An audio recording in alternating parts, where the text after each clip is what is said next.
మెట్టుకు ప్రభు అయిన యేసుక్రీస్తును ధరించుకొనిన వారై శరీరేచ్ఛలను నెరవేర్చుకొనుటకు శరీర విషయమై ఆలోచన చేసుకొనకుడి.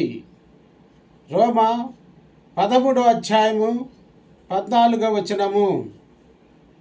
ప్రియమైన సోదరి సహోదరులారా, యేసు ప్రభునిలో విశ్వాసముంచిన మనము పాత స్వభావాన్ని విడిచిపెట్టి క్రీస్తు స్వభావమైన ప్రేమ, క్షమాగుణము, ప్రవర్తన ధరించుకొనాలి. క్రీస్తును పోలి జీవించాలి. లోకరక్షకుడైన యేసు ప్రభు మిమ్ము ఆరాధించున్నాము, మిమ్ము గణపరుచున్నాము. మీరే మా ప్రభుడవు, మా దేవుడవు. ప్రభువా, మేము మిమ్ము పోలి జీవించే ఆశీర్వాదమును మాకు దయచేయండి. ఆమెన్.